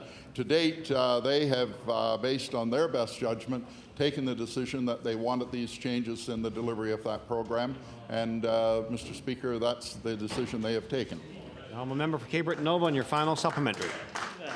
Mr. Speaker, the short-term residential program provides a vital service in Cape Breton. It allows people to get on their feet. Mr. Speaker, by going to a day program and going home to the same environment which the people are seeking help from, it does no good. I'd like to ask the Minister, how can your department justify this ill-conceived move? The Honourable Minister of Health. Thank you very much, Mr. Speaker. It's justified on the basis that it's been recommended and the decision has been taken by the District Health Authority. The Honourable member for Kings West. My question is for the Premier. On September 19, 2003, your government provided an update to Nova Scotians on the province's finances in which you said, surprise, you now have to make drastic adjustments, meaning that your government would need to cut millions of dollars in services. While these drastic service cuts your government will be bringing in won't affect funding for students in grade primary to grade 12, you failed to reassure Nova Scotians attending universities what these cuts mean for them. Mr. Speaker, what this government continues to ignore is the voice of post-secondary education students in this province, who have the highest tuition rates in the country. My question, given the government departments facing millions in cuts, what will these cuts mean for Nova Scotia's post-secondary education students? The Honourable the Premier. I refer that to the Minister of Education. The Honourable Minister of Education. Thank you, Speaker. The answer to that in this coming year is that there will be no adjustment. The students have paid the tuition. The university has set up the years. There's not going to be any change unless the universities decide unilaterally to do something. Member for Kings West on your first supplementary. My question is to the Premier. Mr. Speaker, in face of doing what is good for the province or what will only hold this province back, government clearly shows that given the choice, it will fail to do what is necessary and what is right.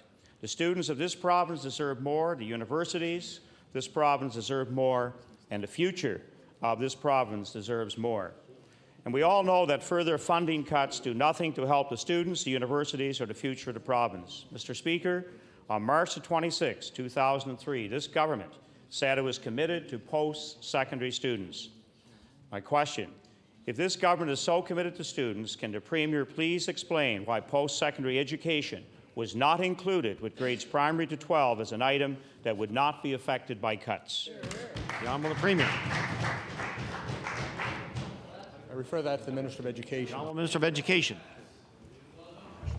Mr. Speaker, I would hardly think that the commitment of this government of $120+ million to the community college could seem to be as a cut to higher education in this province. The honourable member for Kings West on your final supplementary. Mr. Speaker, my question is to the Premier. Mr. Speaker, this government can talk about its commitment to students, but students in this province know all too well the financial hardships that occurred when this government discontinued its debt relief program. And this government knows all too well that action ran contrary to the agreement the province had with the Millennium Scholarship Foundation. If cuts are again made to student loan programs, it may indeed open the door for the Millennium Scholarship Foundation to revisit the financial arrangement it has with the province. My question, can the Premier please inform this House what cuts, if any, his government has for the student debt reduction plan and university operating funding? The Honourable Premier. Thank you very much, Mr. Speaker, and I can appreciate the interest of the member opposite in education. That's understandable, but I can remind the member opposite that long before he came to this House of Assembly, in fact, I think it was 1997-98, when the previous government, the Liberal government, reduced funding to universities to $175 million. We have increased that every year of our mandate, and it now is $206 million. The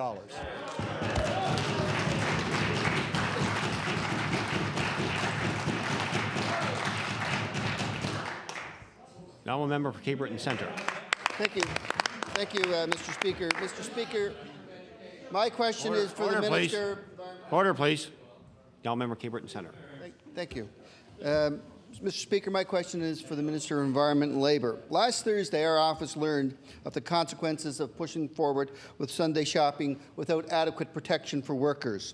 Sandra Milley, who worked for the Dollarama for 2 years in Truro, lost her job because she refused to work on that very Sunday. Ms. Milley says she was fired. The employer says she quit. Well, one thing we know for sure is that she lost her job, and her daughter has to do without medication because she lost her drug plan, and the government so far is refusing any help to her. The Justice Minister says this is a violation of the Human Rights Code. We agree with that, Mr. Speaker, but the Labour Board has told her employer that she could not refuse work, therefore she was fired. Minister, I want to ask you, if everyone agrees that this is against the Human Rights Code, why was Dollarama told by the Labour Board that employees are not permitted to refuse work? Now, Minister of Environment and Labour. Thank you, Mr. Speaker. I'd like to refer that question to the Minister responsible for human rights. Honourable Minister of Justice. Thank you very much, Mr. Speaker. Mr. Speaker, the honourable member brings up a very good question. Obviously, we have a human rights code in Nova Scotia that, besides the issue of Sunday shopping, protects people from discrimination based on their religious day of worship. And obviously, if someone has been terminated in a situation based on religious discrimination, they have an ability to bring that complaint forward to the Human Rights Commission, who will investigate it. The honourable member Cape Breton Centre on your first supplementary.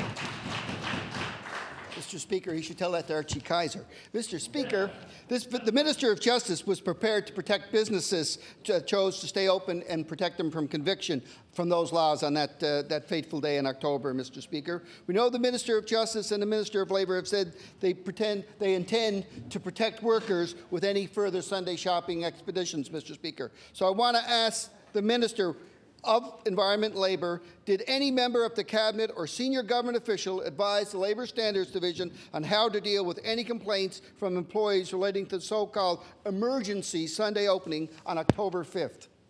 The Honourable Minister of Environment and Labour. Thank you, Mr. Speaker, and I'd like to refer that question as well to the Minister of Justice. The Honourable Minister of Justice.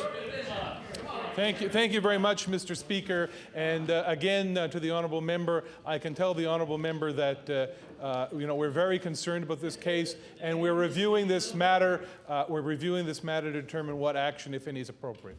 The honourable member, Cape Breton Centre, on your final supplementary. Mr. Speaker, the action warranted is very easy. Reinstate the lady. It's as simple as that. It's give the board the power to do this, Mr. Speaker. My office was in contact with the Labour Relations Division just a few hours ago, and they said there's only one complaint of wrongful dismissal related to that Sunday opening, and of course, that is Sandra Millie's situation. So I want to again go back to the Minister of Environment and Labour and say, why won't you put an easy for me to say. Lost in the big money, Mr. Speaker. I want to ask the Minister of Environment and Labour, Mr. Speaker, why will he not tell Labour Standards to tell that lady that she can be reinstated today and not wait for a tribunal that may take indeed months or years? The Honourable Minister of Environment and Labour. Thank you, Mr. Speaker. I'd like to assure the member opposite that I have communicated with the Director of Labour Standards and that we've certainly given a priority to this case, and we hope for a quick resolution. Thank you. Hear, hear. Now a member for Victoria the Lakes. Victoria the Lakes. Mr. Speaker, my question is for the Minister responsible for the Heritage Property Act. Nova Scotians are justifiably proud of their history, and across this province, communities and individuals alike work tirelessly to preserve and protect the symbols of our past and the very foundations of our culture.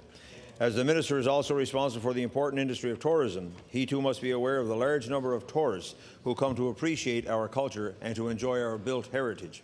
Wonderful old homes, historic sites, stately buildings that were constructed by our ancestors. Over the past 10 days, we all have become too aware, Mr. Speaker, of the damage caused by Hurricane Juan, and unfortunately, many of our treasured buildings have been damaged. My question to the Minister is, has the Minister or his staff begun an assessment of the hurricane damage to heritage properties, and if so, when can we expect a report?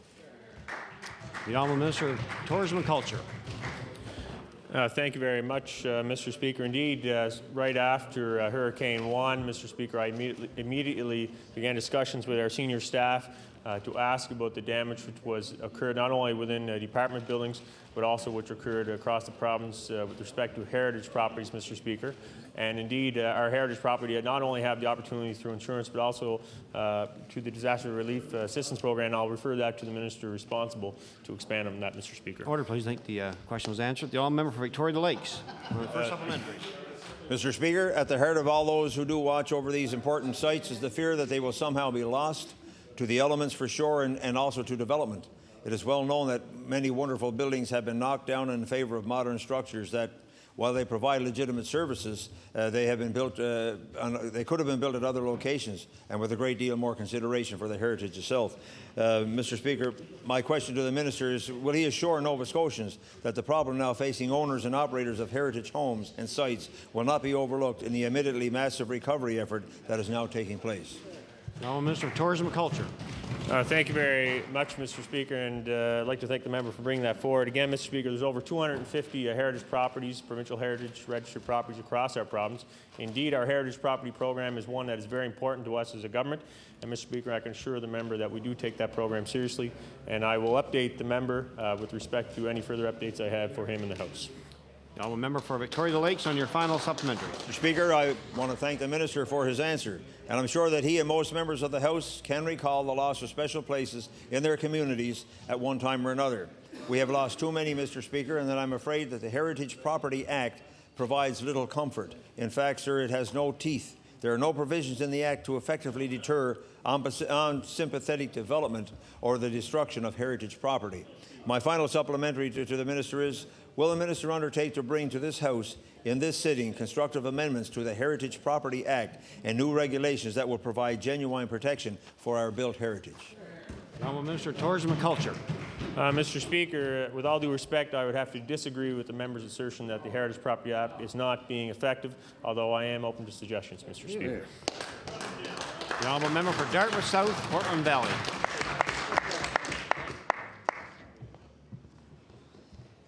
Mr. Speaker, my question is for the Minister of Community Services.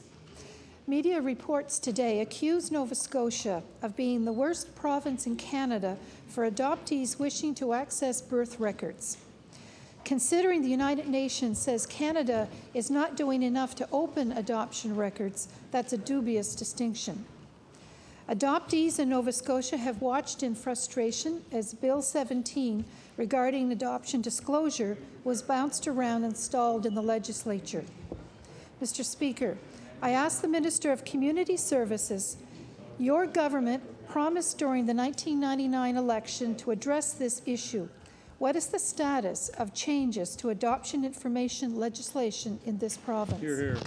The Honourable Minister of Community Services. Well, thank you, Mr. Speaker. I thank the member for bringing that question up. And in fact, there was quite an extensive debate in 1999 around Bill 17. And at that time, I was on law amendments, and I would tell you that the debate was absolutely riveting. The problem is that the opinions that were brought forward by the witnesses did not all have the same vision of what the Adoption Act should be and what provisions should be made in terms of disclosure. That is the problem, and as a result of that, the former minister and this government sent it off to the Law Reform Commission. They studied it for a time. The minister, with their disbandment, their work was passed on to a ministerial committee, and as a result of that, there were some administrative changes in the carrying out of the Act. The Honourable Member for Dartmouth South, Portland Valley, on your first supplementary. Mr. Speaker, there is no doubt that the issue of adoption records is a very contentious one, but simply refusing to make a decision or making minor improvements to the legislation is not a solution. The bill was referred to the Law Reform Commission, which in turn had its funding cut. Changes were recommended, but the legislation has gathered dust for nearly 4 years. I ask the Minister, when can adoptees in this province expect this issue to be raised again? Honourable Minister of Community Services. Yes, thank you, Mr. Speaker.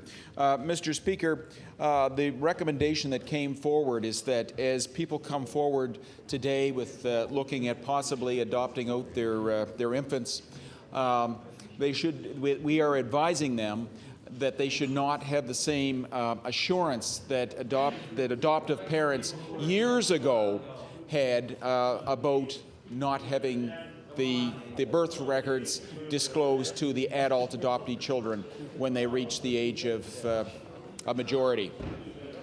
For Dartmouth South, Portland Valley, on your final supplementary. Mr. Speaker, part of the problem is that the existing system has long waits. Staff who work on information requests say they are underfunded and more money is needed to clear the backlog. I ask the Minister, when is his department going to address the deficiency in the current system and legislation to meet the International Charter on the Protection of Children? Honourable Minister of Community Services. Yes, thank you, Mr. Speaker. Mr. Speaker, it would be very nice if we got a clear message back in 1999 as to what Nova Scotians wanted from their government. And in fact, that's why the government brought this forward, Mr. Speaker. But we are a government that consults. The consultation was extensive. The testimony was riveting, and there was no consensus, Mr. Speaker. What we did determine from it is that Nova Scotians are looking for a balance. We do recognize that there is an evolution in society, and this is perhaps what is reflected in the UN's position on the rights of the child. And we have made provision in the way that we administer the current Act to recognize this, so that as... Order, please. Order, please. Yeah. Order, please. The Member Cape Breton South.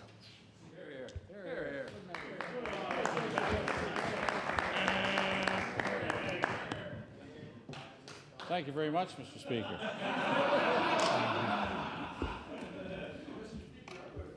Mr. Speaker, my question... Order, please. Time allowed for questions period has expired. Order, please. All member Cape Breton West. Thank you, Mr. Speaker. I rise on a point of order. Mr. Speaker, earlier today during question period, the member for Halifax Fairview tabled a letter. And in checking with the rules of procedure of the House, according to Beau Shane, I would respectfully submit, Mr. Speaker, that those rules were not properly followed. And I quote on page 152 of Beau Shane, "An unsigned letter should not be read into the House." That's section 498, subsection 1, and further in subsection 3, when quoting a letter in the House, a member must be willing to either give the name of the author or take full responsibility for the contents. Now, given the nature of the letter in comparison to the nature of the questions, one can only conclude two different opinions, in my view. So, Mr. Speaker, I would ask if you would take this under advisement and perhaps, given the fact that, and I believe there's considerable evidence to support the fact that this is becoming a regular occurrence in the House by certain members of a particular party. And I would ask in all fairness, because it is, in my experience, particularly when previous Speaker, the Honourable Arthur Donoghue, sat in the chair, it was almost a requirement, a prerequisite, that if anybody was going to quote a particular member of the general public, then there had to be some type of an undertaking or general understanding that approval was fully ascertained from that particular individual, because when that person's name or the names of individuals are submitted before the House, they are subjected to further cross-examination through different forms and procedures. So, Mr. Speaker, I'm in no way taking issue with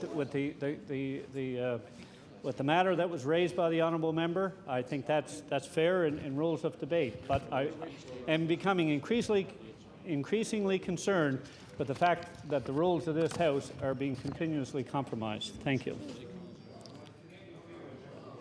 The all member Cole Harbour Eastern Passage.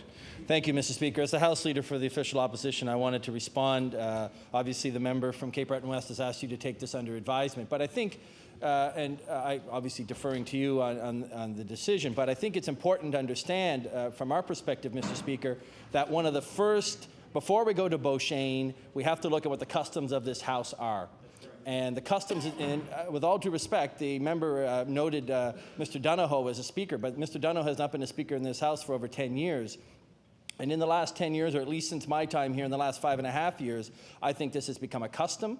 And maybe it wasn't a custom 15 or 20 years ago when Mr. Donoghue was Speaker, but it's a custom now. It's a custom that has been accepted in this House, and I suspect it's been accepted in this House by all parties. I suspect it's just not one individual or one party that's taking advantage of this as a custom of the House. I would suggest it's a custom of the House. That makes it a priority over any interpretation of Beau Shane, and therefore I would ask in this case that the point of order not be held. Order, please. I think we have heard enough debate. The Honourable Government House Leader on this issue? Yes, I am, Speaker. The Honourable Government House Leader. The Honourable Member has suggested that you take the matter under advisement, and I think that that's a worthwhile endeavour. But however, with regard to the fact that all letters must be signed, I think is stretching it a little far, because of the fact that in many cases, Mr. Speaker, the document itself is restricted by the person who's provided it to the member. So in that case, it becomes a worthless document if you can't use it. Order, please. We had enough debate, I think, on this issue, and I'll certainly take it under advisement and report back to the House. I'm sure there's lots of members who would like to have some input on this issue, but I'd just like to remind the House of one thing, that on a daily basis, rules that maybe are written, whether it's in our document or whether it's one that we refer to, are maybe not necessarily broken, but certainly been on a daily basis. And it seems to be customary in this House that we've looked back over the number of years of what has taken place in here and have accepted that as being customary here. So whether or not that is my decision or not, but I'll certainly take it under advisement and report back to the House as soon as I can. The Honourable Government House Leader on orders today. Yes, Mr. Speaker, to please call the order of business government motions. Government motions. Speaker, I move that the adjourned debate on the address and reply to the speech on the throne be now resumed.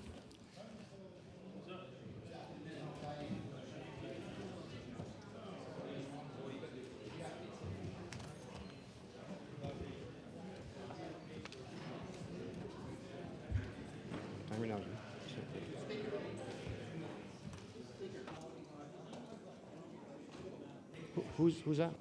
Oh. Order, please, gentlemen, for Halifax Clayton Park. I think you have 2 moments. 2 minutes. Thank you very much, Mr. Speaker. In concluding my address, or my response to the speech from the throne, I would like again to thank the people of Halifax Clayton Park for the confidence that they showed in me during the election and their continued support.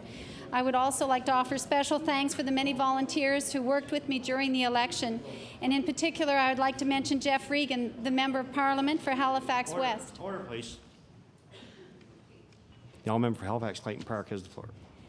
HRM is the economic engine of the province. Growth and prosperity here will provide the dollars and the impetus we need to work for all communities in Nova Scotia. We need to cooperate with the municipality of HRM on projects like rapid transit, preservation of the environment, and the Harbour Solutions Project. HRM can help fuel all of Nova Scotia, but it's not strong enough to be plundered and robbed. The government scheme to take property taxes from HRM, which was tried in the past, and take those property taxes from homeowners and share them elsewhere in the province was wrong, and we must ensure that we never go back to that. In closing, Halifax Clayton Park is a dynamic mix of new neighbourhoods and historic neighbourhoods. Its people are actively working to improve our schools, recreational facilities, and institutions. It's a privilege to represent this area in the House, and I look forward to being a strong voice for the people of Halifax Clayton Park. Thank you very much, Mr. Speaker. Thank you very much. The Honourable Minister of Service, Nova Scotia and Municipal Relations. Thank you, Mr. Speaker. I have no intention of using the full hour that I'm allotted. I would like to begin by addressing the closing remarks of the member opposite with respect to the throne speech. And I would remind members that I think it would be unparliamentary to accuse members to be plundering and robbing jurisdictions. That's not parliamentary language. It's not used in this House, and it's not a custom of this House either. I would like to start off, though, by talking about my constituency, as others have done, Mr. Speaker. The constituency that I represent now is slightly different than when I rose 4 years ago to speak to the throne speech 4 years ago.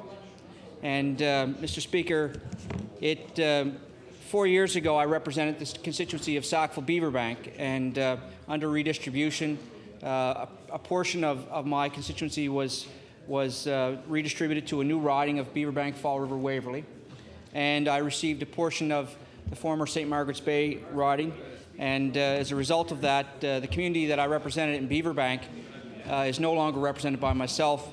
And during that 4 years, it was a rewarding experience for me to represent those constituents, and I'd like to thank them now for the support they showed to me and to my family over the last 4 years.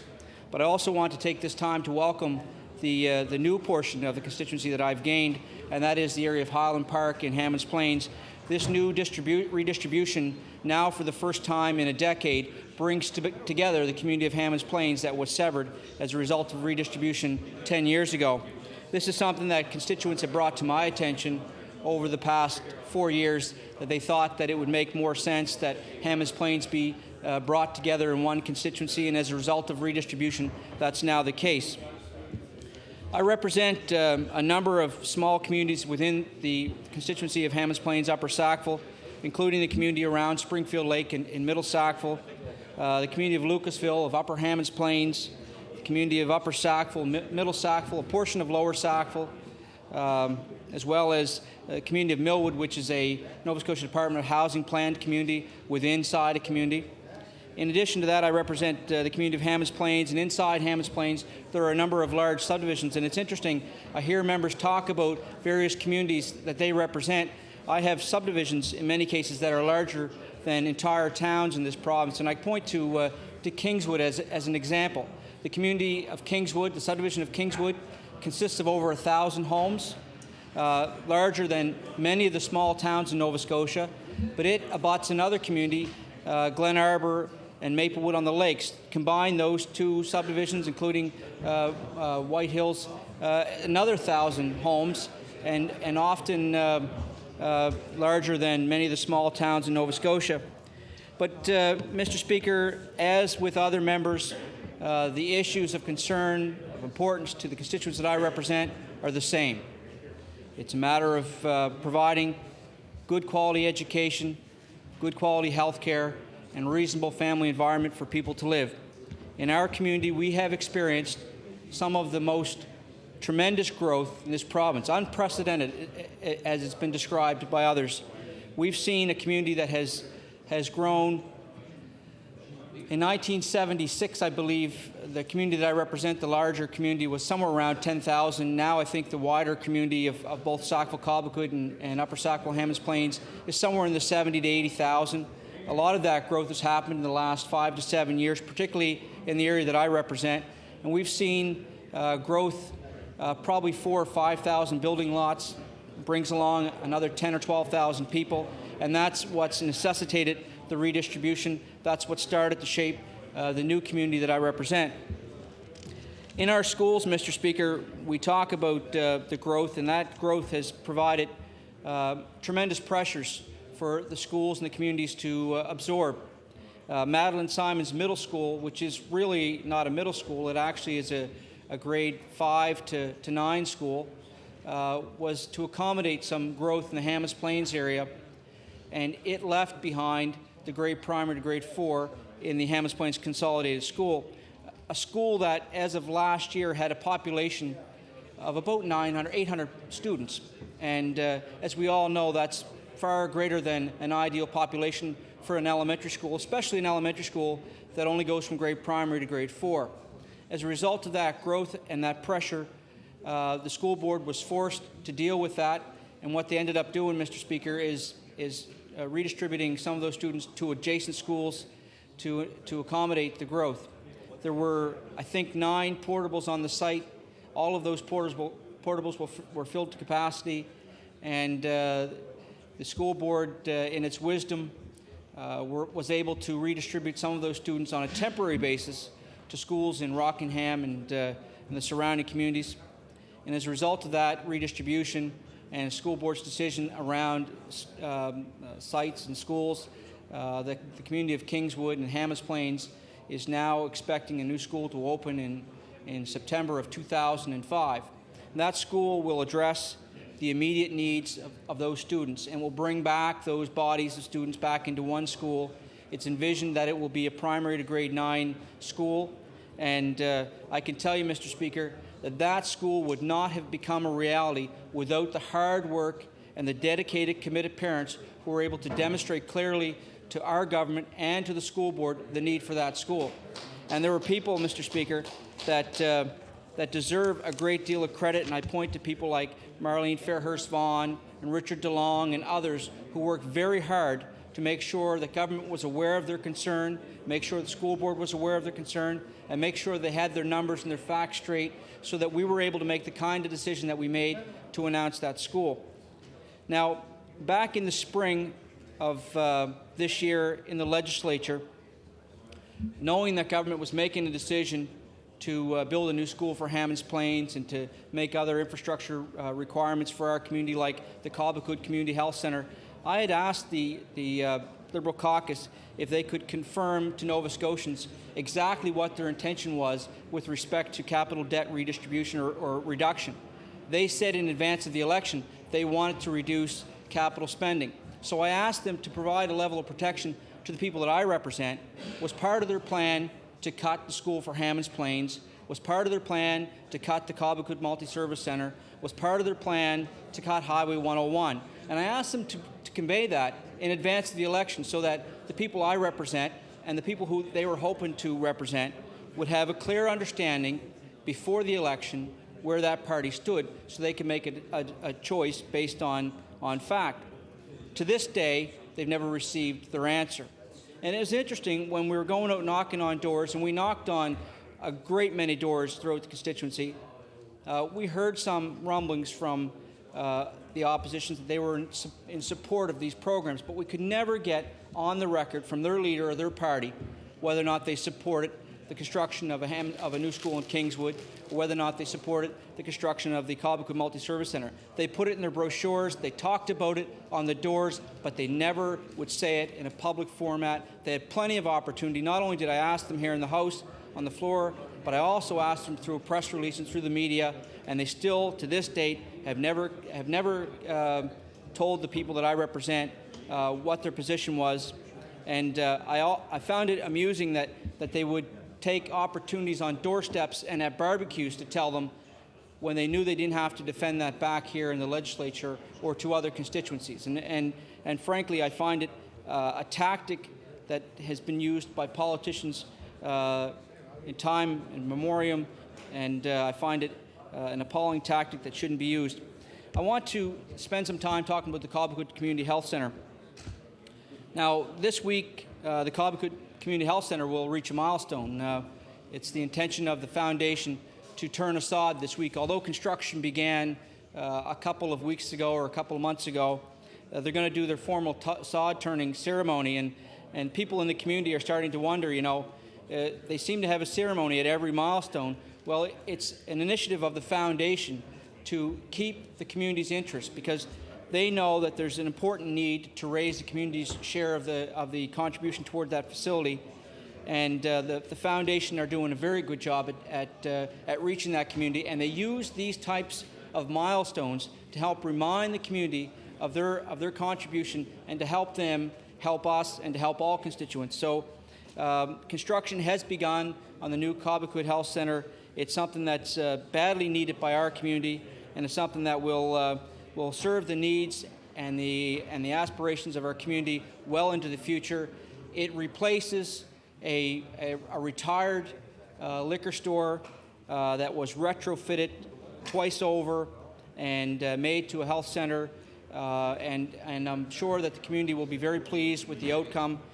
But what really pleases me as a person who represents that community is the kind of support that is shown, the genuine support from the people that I represent for that facility. And I point to our young people as a couple of examples. Mr. Speaker, we have a great history of providing good hockey teams in our community that go out and fundraise. And one of the teams a year and a half ago, after completing their season, having a good year fundraising, they realized they had about $1,500 left over in their account. And the players on their own, these are Pee-wee age players, 10, 11, 12-year-old players, on their own decided rather than have a party with that money and spend it on a banquet, that they would donate their surplus cash to the Cobequid Health Centre Foundation. And that's the kind of initiative that helps further these types of facilities, Mr. Speaker. In addition to that, the biggest contribution by a non-government, non-business agency was from our schools. Our high schools came together.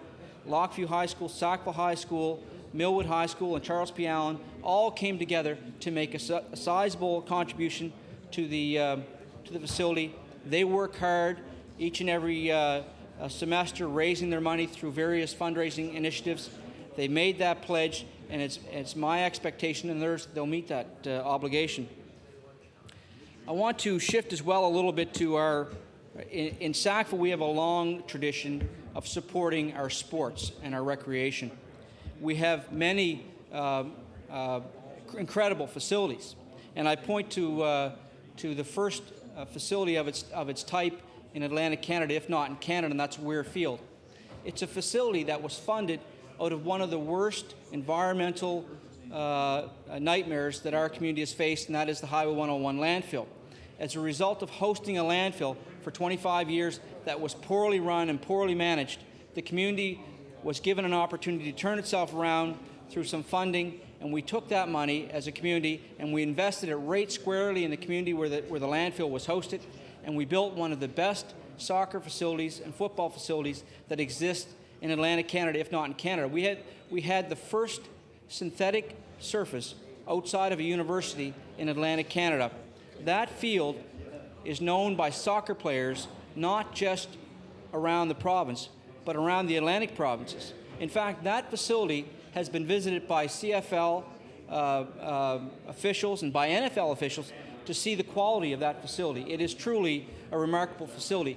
It was such a facility, Mr. Speaker, that Halifax Regional Municipality now on its own has moved forward to build facilities like that. They can play soccer on that facility 24 hours a day, 7 days a week, every single day of the year if they so choose. And I can tell you, Mr. Speaker, I've seen them out there in January and February where they shovel that soccer field off and play there in the middle of the winter. It's become something that our community is extremely proud of. We're also proud of our teams, Mr. Speaker. Sackville has a junior hockey team, the Sackville Junior B Blazers. We've had it for 28 years. We've had a tradition of fielding a good team, but never able to make it to the end. Sackville, 28 years, never won a championship. We struggled each and every year. In fact, one year, Mr. Speaker, we set the record for most games won consecutively during the regular season. 29 games in the regular season. We won 28 of those 29 games, and then we lost in the championship. But you know, Mr. Speaker, last year, the monkey came off our back, Mr. Speaker.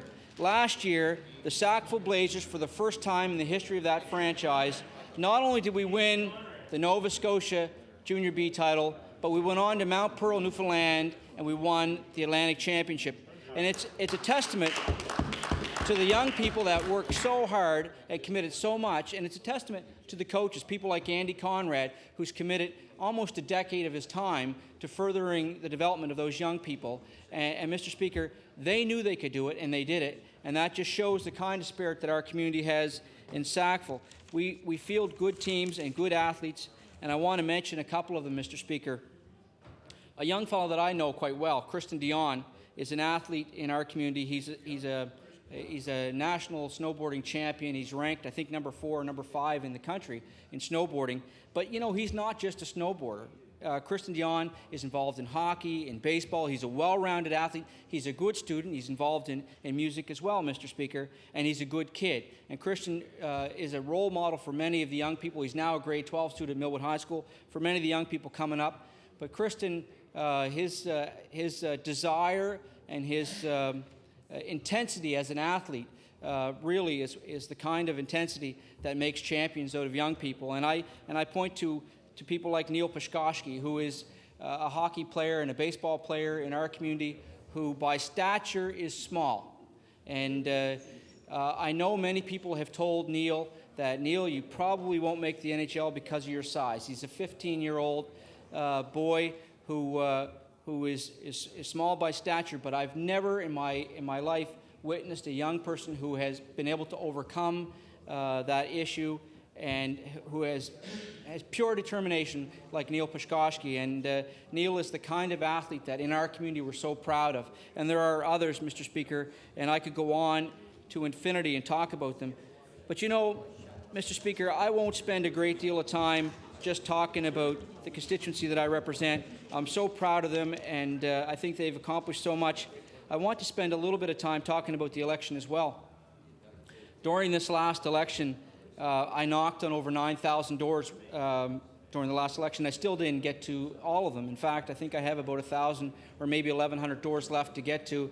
It's my goal to continue knocking on doors until I get to them all. Even though the election's over, I made a commitment to get to every single door. Because of the hard work of the people who helped support me throughout the last election, we were able to increase our percentage of victory by 50%.